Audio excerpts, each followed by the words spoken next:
yesterday, and I reiterate what I said to them, that the primary is the most critical in the life of a child because 90% of brain development is over by the age of 10. All the aspects which we have inherited, like creativity, like our skills in maths, science, music, memory, our moral imagination, they are all God given gifts which are preserved till the age of 10. Thereafter, the degree of difficulty increases, and with the nurturing effect of society and environment, they start to decline. Therefore, the primary phase, that is from 0 to 10, is the most critical phase in a child's life. And therefore, I would like to request you to pay attention to what I'm saying and be free to ask me any questions you want at the end of this talk of mine. So, what is happening now is that there are three shifts that are taking place, big shifts. And two of these shifts are affirmation of what Indus has been saying for the last 17, 18 years. It has taken a corona to remind people that what we were saying 18 years back, and for every 18th year we were saying that, is now more valid than ever before in a corona and a post corona world. The first shift is education is shifting or has shifted from education of the heart and the mind and not the head alone. So far, all our education systems, including the IIT, focuses more on the cognitive development of a child, and to some limited extent on the creativity and critical thinking potential of a child. So it is more, I would say, brain oriented, and it is more economic oriented, because at the end of the day, when the child graduates from 12th, you're looking at placing the child in a good college and then starting off a career of one's choice.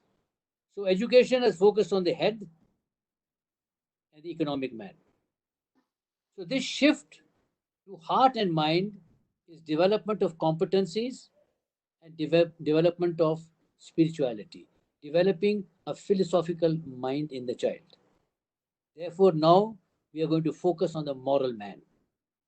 So the new education system now is economic man plus moral man is equal to an innovative man. So that is the mantra as I speak to you now. Now, as a result of this, 21st century teachers in the primary years program and all the programs, their role is not to teach a subject alone. Their role is to teach the child. To teach the child implies teaching the child competencies, providing emotional support to the child. It means personalizing the learning of the child, of counseling the child over there, of addressing every facet of life of a child. It's a complete package over there. So a teacher today is actually a chief executive officer of say 10 children. And she is responsible and accountable now, the new teacher, for anything and everything that affects the child and the parents of the child. She is the CEO as far as those 10 children are concerned. This is the model that is now being implemented in Indus. The second big shift, I think, is the shift that has taken place in leadership. And the purpose of education of Indus, which is to prepare a child for a future we do not know, we have fine tuned it, recalibrated it, refocused it in just one simple sentence. A student on graduation from Indus should be startup ready. To be startup ready is to be future ready. In other words, when your child graduates from Indus, she should be capable of starting a startup immediately. And we are going to talk a little later about how the startup school is going to come up now at Indus. The important thing, ladies and gentlemen, is to understand that leadership and entrepreneurship are two sides of the same coin. Most, I would say, or not most, rather all entrepreneurs are leaders. But most leaders are not entrepreneurs. Entrepreneurs have two capabilities in them. They are innovative, they're innovators, they find innovative solutions to problems. And secondly, they're wartime leaders. Their psyche is different. Their ability to take on challenging tasks, they have a lot of grit in them, a lot of resilience in them, back off. That is the sort of leader we require in the post corona world. Therefore, we look at this leadership now. When we talk of leadership, what we mean is a child, an adult who has an entrepreneurial mind. So we are now seeing, ladies and gentlemen, in this great shift towards leadership, is that unlike chemistry and history or whatever maths the subject the child is doing, which is more teacher centric and to some extent child centric, but mainly teacher centric. But leadership is not teacher centric only. There has to be a partnership between the parents, teacher one, and the teachers who are teacher two. Because subjects like purpose of life, tikkun olam, vision that emerges from that, challenging goals, monitoring those goals, value systems, this collaboration has to take place between teachers and parents. So I would like all of us to be very clear that this is that grand alliance of partnership that now emerges in the leadership development of a child. And the third point, the third shift, and which some of you may be concerned about, is this online revolution. There have been a lot of prejudices against online education, and these have now been shattered. They've been shattered to smithereens. Online education, ladies and gentlemen, is not a substitute for face to face education. It is an alternative form of education, an alternative form of learning which is here to stay. It may be the future of learning, but definitely blended learning is back. Blended learning, a combination of online and offline learning, is going to be the way ahead. And more so, not because of the time factors or the distancing factor or lockdown factors or X factors. It is because we now realize that we have to develop a biliterate brain. Your child has got to have a biliterate brain. And the greatest growth of the brain takes place till age 5. 90% of the growth rate takes till 5, and there it is stabilized. And the balance 10% happens by the time the child reaches the age of 25. You see the huge big gap now. Therefore, this brain development has to focus on developing a biliterate brain. Ladies and gentlemen, the biggest invention in human history has not been fire or a wheel. It has been our ability to read. Because the brain has got no area which enables a child to be hardwired to read. So reading is developed over years of practice on creating a pathway in the brain by repeated practice. So there are two types of pathways now. There is one pathway which parents and grandparents have had through reading textbooks. Now, textbook is different to the plasma lane. The plasma track is different. So you need both. You need the plasma track and you need the paper track. The plasma track is non-linear and this is linear. So you need a combination of the two. And that is a biliterate brain. Therefore, blended learning is the panacea for the development of the brain and subsequently the brain plasticity of the child in the coming life of the child over there. Now, there have been concerns about screen time for children who are 6 years and above, according to the advisories by WHO and the American Academy of Pediatricians, it's 2 hours. And if you add 2 hours worth of, and that is when the child is one-sided, child is doing that. But if it is through social interaction, that is not counted as screen time. Therefore, if I'm talking to you now and interacting with you there, this is not screen time. This is social interaction. So anything which is videographed, which is interactive over there is not counted as screen time. And if you crank in activities over there, which I would say could be 40 to 50% over there, so we are looking at a day's worth of about 4 to 4.5 hours of use of um, digital devices for online learning. Now, ladies and gentlemen, there's a lot of speculation, a lot of cynics who say that once a drug is found, once a vaccine is found, we're going to be hunky dory, we're going to come back. Now, that's a lot of baloney. Everything is changing, it will change, and it must change. And it will change to make us better human beings. This is the law of evolution. We started off from a simple water molecule after the Big Bang, and we have come to where we are. So we are evolving from a simple organism like a water molecule to a complex as to what we are today. So we are continuing to evolve, and how we're going to look like, how Homo sapien is going to look like after a couple of centuries, we can have our own conjectures. But the important thing for us to understand is that we are going to live differently, work differently, love differently. We're going to be different. And to be different, it is not to be better. We're not going to be better. We're going to be different. And that is the quantum leap that is going to make us good human beings, moral human beings, economic human beings. The big impacts, there are four big impacts which I would like you to consider, which are going to impact your life, life of the teacher, the life of your child, without exception. Future workplaces are being transformed into war zones. There's a difference between a battle and a war. A battle is over in a couple of days or a couple of weeks. A war is the whole campaign that lasts. You can win the battle, but very likely you will lose the war. And that's what happened in Vietnam. The Americans won all the battles, but they lost the war. So this is the important thing, that we have to train ourselves, prepare ourselves to win the war and not to win battles.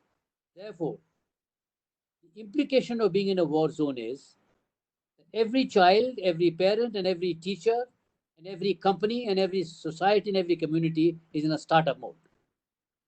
All Fortune 500 companies are in a startup mode. Apple can collapse tomorrow. Facebook can collapse tomorrow. There is no certainty.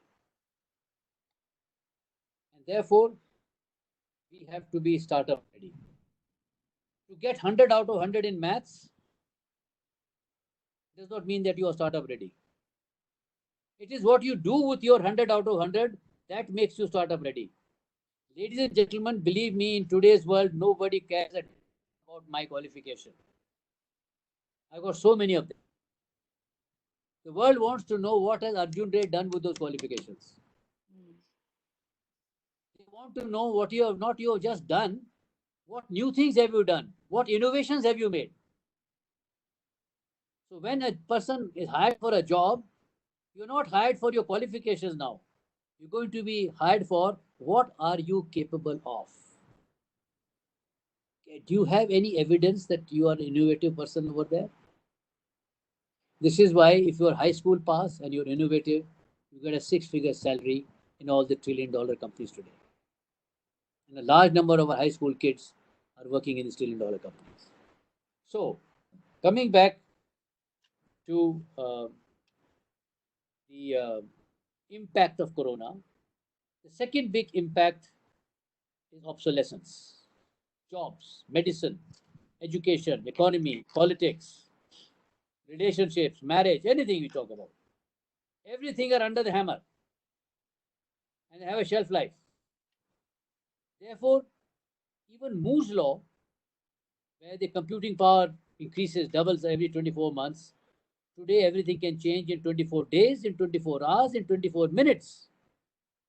By the time I finish talking to you, things would have changed overnight. That is the awesome rate of acceleration.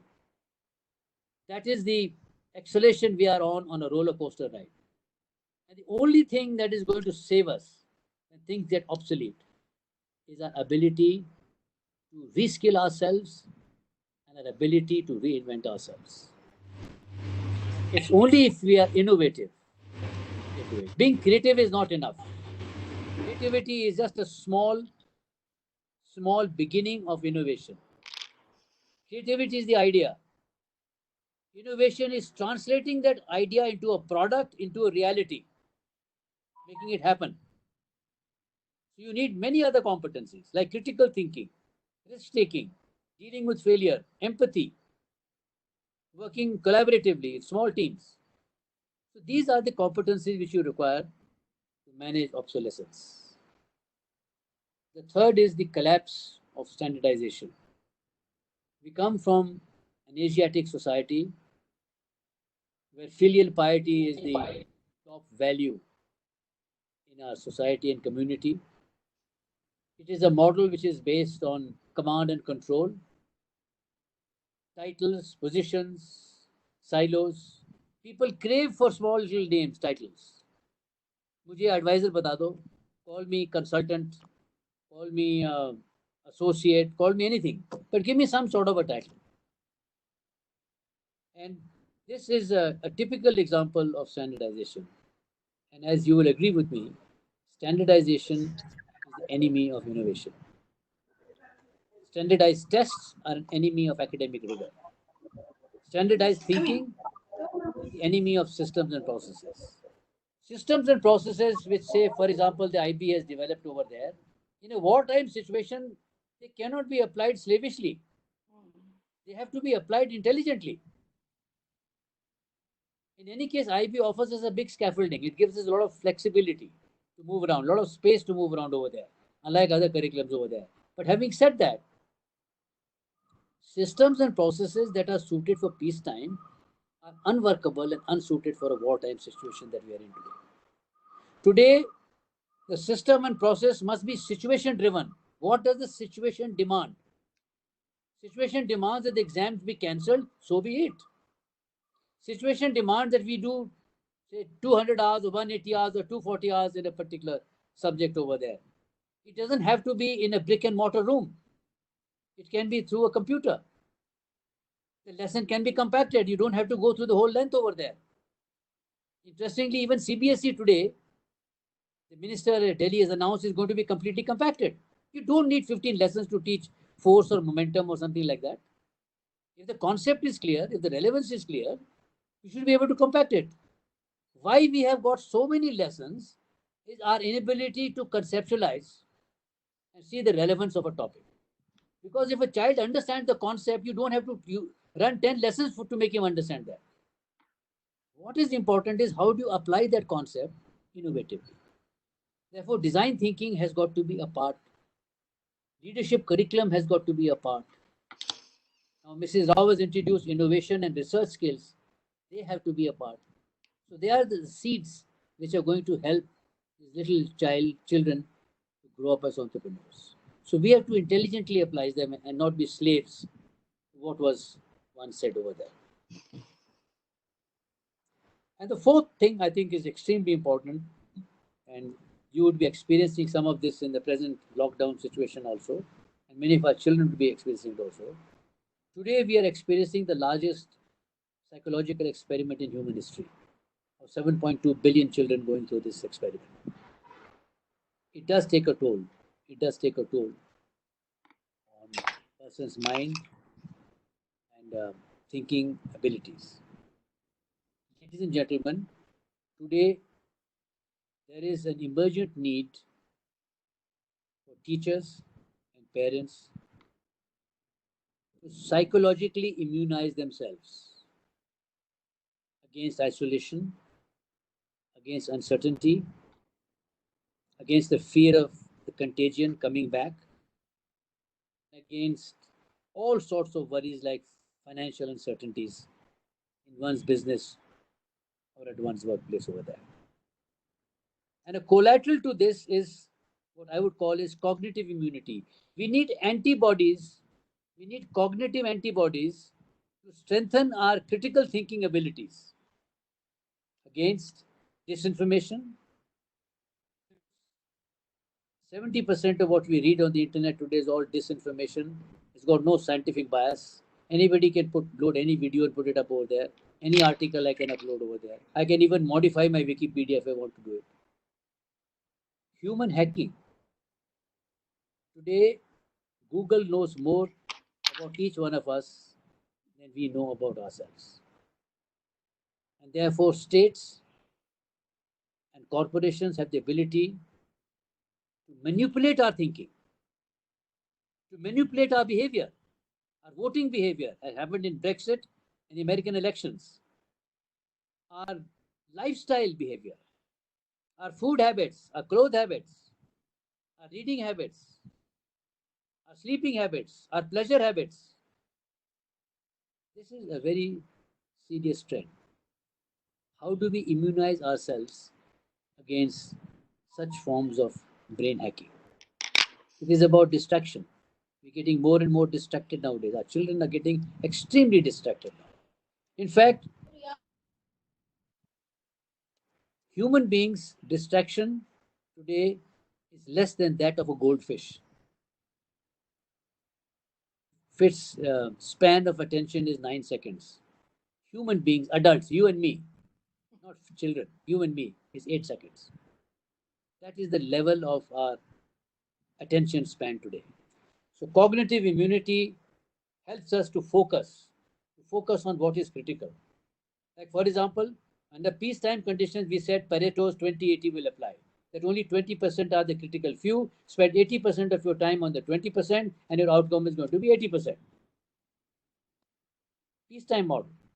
Wartime model, 10/90. Only 10% are critical. If there is an enemy standing in front of me with a bullet in his chamber over there, that's my focus. I can't be worried about what's happening, what's made for lunch, or what's going to happen in my next holiday over there. I have to deal with that threat. Either he kills me or I kill him. There's no other way out. So our focus has got to be extreme in today's turbulent world today. And that focus has got to be on our vision. Our vision, our goals which we have set for ourselves, our higher purpose over there. We have to keep focusing and refocusing on that to move ahead. How this is going to be done? This is the new syllabus for our children today. Ladies and gentlemen, let us look at Corona as something good that has happened. It is only through some suffering, it is only through some adversity that we become strong human beings, we become strong societies, strong nations. And that is the history of mankind. But history teaches us the biggest lesson is that we never learn from history. So let us welcome with open arms, let us embrace adversity. And while embracing adversity, we must give meaning to that adversity, how it is positive, how it is helping us out. And we can turn a tragedy into a triumph. That is the way I would like you to look at. So, who are these wartime leaders? Children, warriors, teacher warriors, adult warriors, whatever job we are doing over there. We have to be entrepreneurial minded. I'm repeating. We have to be entrepreneurial minded because that is the definition of a wartime leader who takes risk, who takes challenges, who accepts accountability, who will take his organization to the darkest hour. A wartime leader is a messenger of hope. He inspires people, she inspires people. How many people have we come across in our life who inspire us, who tell us that notwithstanding what is going on, there's a beautiful world that is waiting for us outside. It's only a matter of time. Most of us are messengers of doom and gloom. What will happen now? What will happen now? It is these obstacles which we should see as opportunities. We should see these opportunities not as just to pass our time, but to grow and become what we are capable of becoming. We should see these opportunities as opportunities to unlock our potential rather than look at these opportunities as impediments in our life today. Now, that is the sort of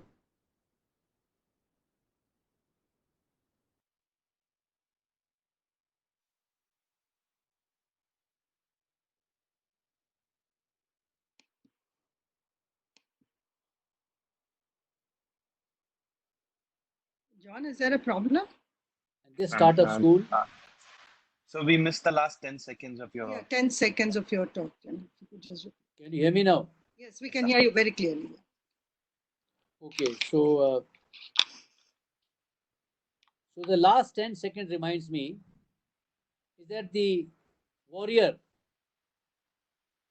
child and the warrior parents and the warrior vice presidents and CEOs, managers, they have to understand how to walk the last mile.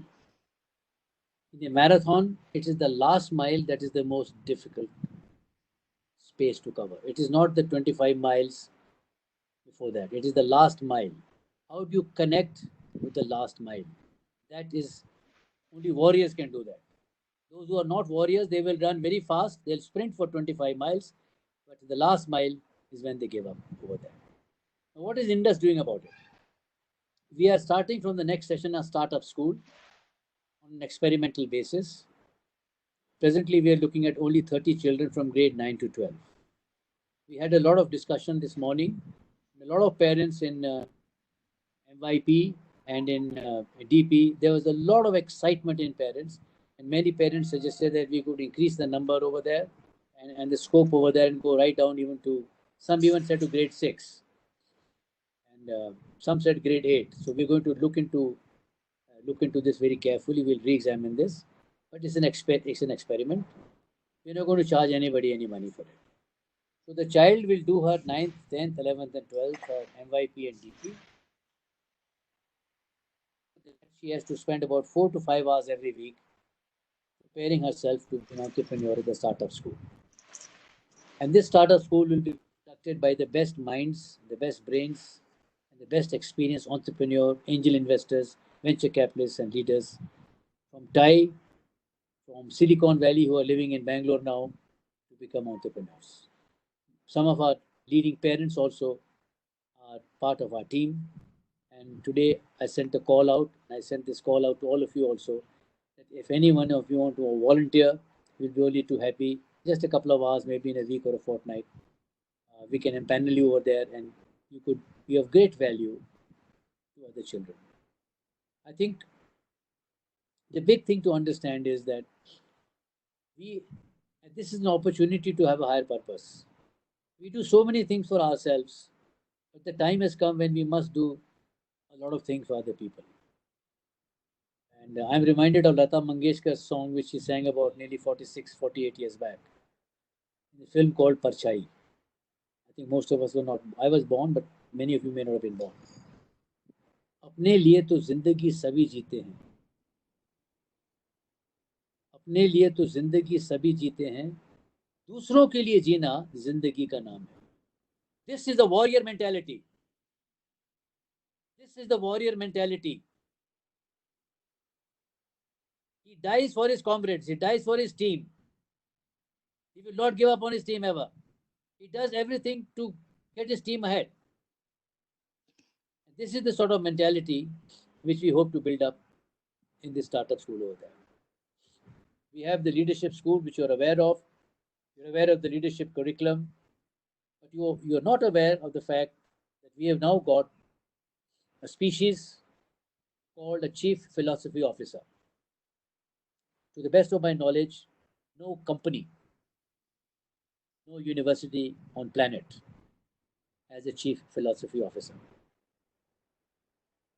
We have one because since we are living in the world of coding, machine learning, artificial intelligence, bioengineering, a very uncertain future, very cataclysmic future over there, it's very important to maintain our ethical sanity.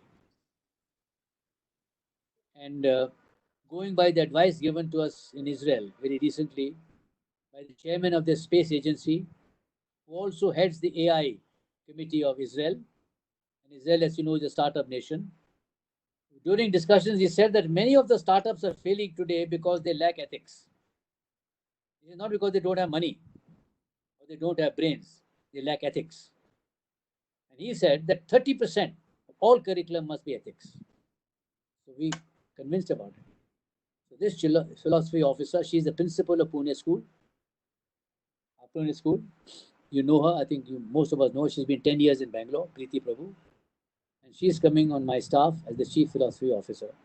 And she will be responsible for ensuring the ethical dimensions of our children, the ethical dimensions of the startup school, and whatever we do in our school life.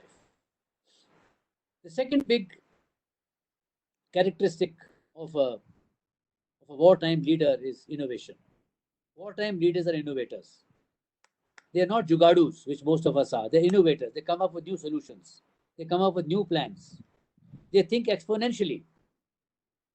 They don't think sequentially. They are non-linear thinkers. They are, and this is a very, very important thing to understand. And I say this to teachers, and I say this to parents, and I say this to children today.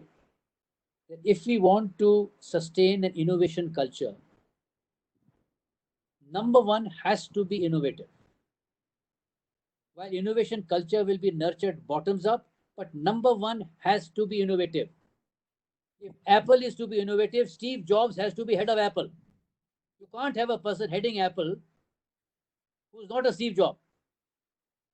He's the person who will drive that innovative culture over there. But ideas have got to come from the bottom. And teachers have to understand that their success lies not in getting children to get 100 out of 100 in their subject. It lies in getting their children to be innovative. Ladies and gentlemen, if our children are not innovative, they have no hope in future. They cannot reskill themselves. If they cannot reskill themselves, they will have no economic value, they'll have no social value, they'll have no political value. They're going to be millstones around your neck, our neck, society's neck, forever, forever, forever. There's no hope. There's no hope for redemption for that. And innovation is the only thing which is going to. And innovation can happen anytime. It is not that innovation is the prerogative of just a few people there. We are born innovative. Have you ever realized that children at the age of 2, 98% children at age 2 are creative geniuses. But by the time they become adults, they drop from 98% to 2%. So all their life, they go through life with 98% capability because they're hardwired. But because of the obtuse nurturing environment in which they are exposed there, the drop output is 2%. We have to ensure that our output is not 98%, it is 100%. And that is our whole exercise in design thinking, in our leadership. And now Mrs. Rao has introduced this subject of innovation and research. We have to be research minded, research skills, how to access information, which is not easy. And this is going to be progressively built up right from grade 1. Sarojini, am I right? Yes, Jen. Right now it will be from grade 6 to grade 12. And then Grade it will 6 to go grade 12. grade 12. And then we will, of course, bring it down to the primary as well. Now, we are also going to be introducing robots now in grade 4 and 5 very soon. And the idea behind the whole thing is that today 90% of a teacher's time is taken up in preparing for next day's 4 lessons, minimum 4 lessons he has. And even if you think that she has been doing it over and over again, I think it is morally mandated on her to still revise, update, and upgrade her presentation. Same presentation which she made last year to children this year and the children thereafter over here. When I come to speak to you, I come prepared. I've been speaking to all the PYP teams across Indus. I cannot take it for granted. I cannot be disrespectful to you to just land up over here and speak off the cuff. I come prepared. I come prepared with my notes. I come prepared with my emphasis.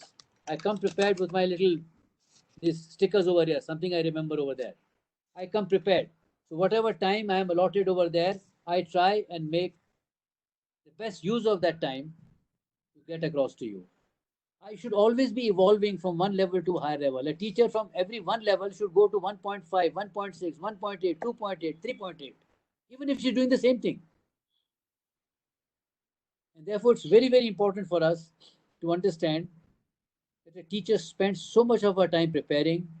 She prepares for homework, she for formative, summative assessments, processes for academic career like revision, like feedback, like extra support over there, um, house duties, campus duties over there. In short, she has no time for your child. We are living in a world of illusion. The whole world is living in a world of illusion if you think your teachers have got time for your child. They have no time. That is why robots have been brought in. In middle school, they are working very effectively. And now we bring in grade 4 and grade 5.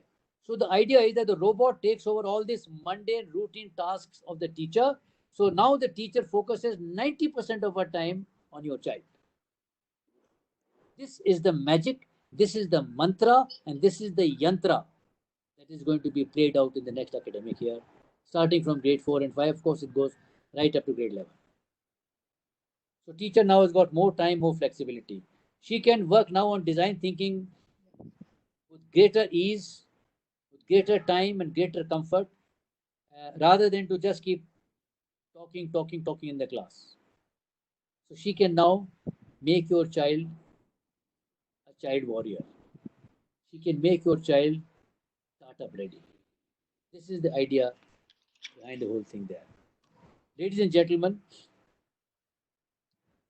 finally, I would like to share with you. I mentioned earlier on that adversity should make us strong. I would like each one of you to look at Corona as something very good that has happened to human beings. We have been living in a world of illusion. You've seen the Matrix film, where Morpheus, the villain from internet, he offers Neo, the leader, two pills, a red pill and a blue pill. He says, take the blue pill and you can continue to live in your world of illusion. Remain in your bubble.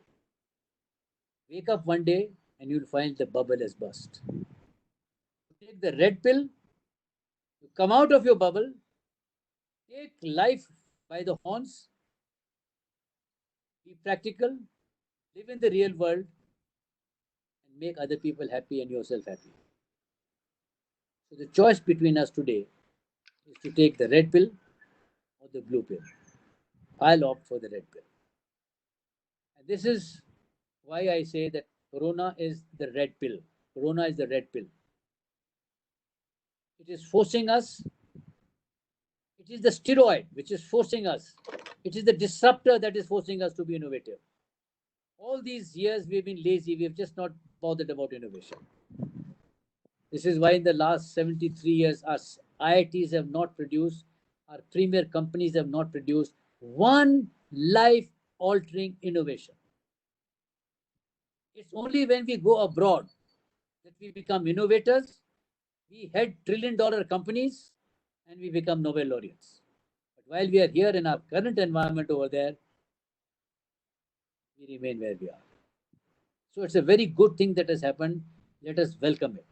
Because innovation is the only vaccine against a pandemic.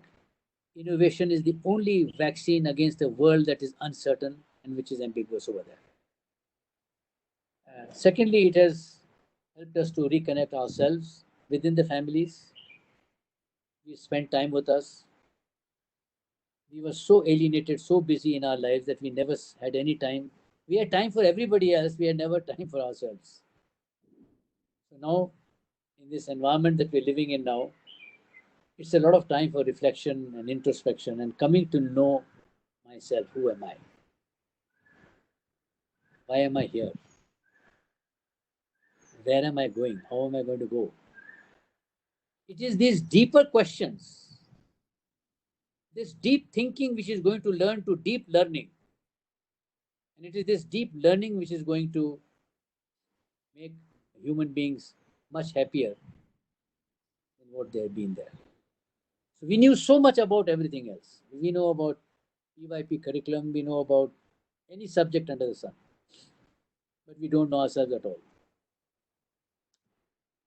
To ask myself, who's Arjun Ray? I say, who's Arjun Ray? I don't know Arjun Ray. Is this the chap who's on that photograph on the boil? Is he Arjun Ray? Or Arjun Ray somebody else? And lastly, I would like to assure you that as and when we get the orders to open school, we have no idea when that is going to happen. There's a lot of speculation. Nobody knows when it's going to happen. And the reason is very simple, because no society is going to take a risk with a child getting COVID-19. Yeah. If they do, they need their damn heads to be examined by Nimans. Psychiatrists must examine their heads. We cannot endanger the life of a child. So the decision, according to me, will be taken by immunologists and by doctors and scientists, and not by politicians. We don't know when that's going to happen. But when it does happen, we have a back to school plan, a very elaborate plan that has been worked out in collaboration with Apollo Hospitals, one of the leading hospital chains in our country today. So these safety protocols, health protocols, liability protocols, everything has been worked out. There are just a few finishing touches that are required. Once we get the green flag, it will take us about a month to put this infrastructure down on the ground. That is the time Apollo will take to mobilize its resources to make them available to Indus. Because we have to over ensure your child is 100% safe on the campus. We cannot take a chance with that. If we do that, we have failed. We have failed miserably, and there is no excuse. We can't say sorry and get away with it. And before I hand you over to John, who is our Director Administration, who will run you through this, and once we finalize the final details, we'll send you a written copy of the back to school plan. I would like to place on record the marvelous job which our principal, Mrs. Sarojini Rao, is doing. In these difficult times, she is a frontline leader. She is a wartime leader. She is not a wartime leader because of coronavirus. She was always a wartime leader. She has been a warrior right from day one when she An became aggressor. the principal over there. And she's the one who's given a lot of guidance to our teachers, a lot of hope, inspiration to our children over there. And under her care and leadership, you should have no doubt whatsoever, even iota of doubt, as to what is going to happen to your child when they come back to school, or what is going to happen to your child when your child graduates from Indus over there. She will ensure that your child is safe and that your child is startup ready. I also wish to thank Navita. Navita, are you there? Navita is here. Yes, sir. Navita and her gallant team of our Charlie Shore, Ali Baba Charlie Shore, our warriors over there, It's very they have done a very difficult job. Let me tell you, online education is not a child's play. It's extremely difficult. very difficult. And why it is difficult, I'll tell you. Teaching offline is not just duplicating the way you teach in the classroom. You have to teach in a different manner. You have to teach in a non-linear manner. In the classroom, it is linear. Online, it is non-linear. And then there are safety norms of screen time. So you got to organize activities. So 50% of your time you want to take up in organizing activities. So there are a lot of do's and don'ts and parameters. And it has never been done. Simple has never been done. So therefore, to organize, to reorganize, to retrain yourself, it's a very stressful exercise for teachers. And I think they have come out. Especially for the younger ones, it's not easy. It's very difficult. Very difficult it is. Extremely difficult it is. And apart from the challenges they have at home and running and nurturing their own family and elderly care over there, they have to spend hours and hours to get the online curriculum on board for children. They have to be extremely imaginative, and I would say that Navita and her team have done a super job in ensuring that your children become child warriors, if I can use that word over there. And with those few words, I would like to hand over to John, who's looking very impatient, and he's sort of He's training at the leash over. And over to you, John.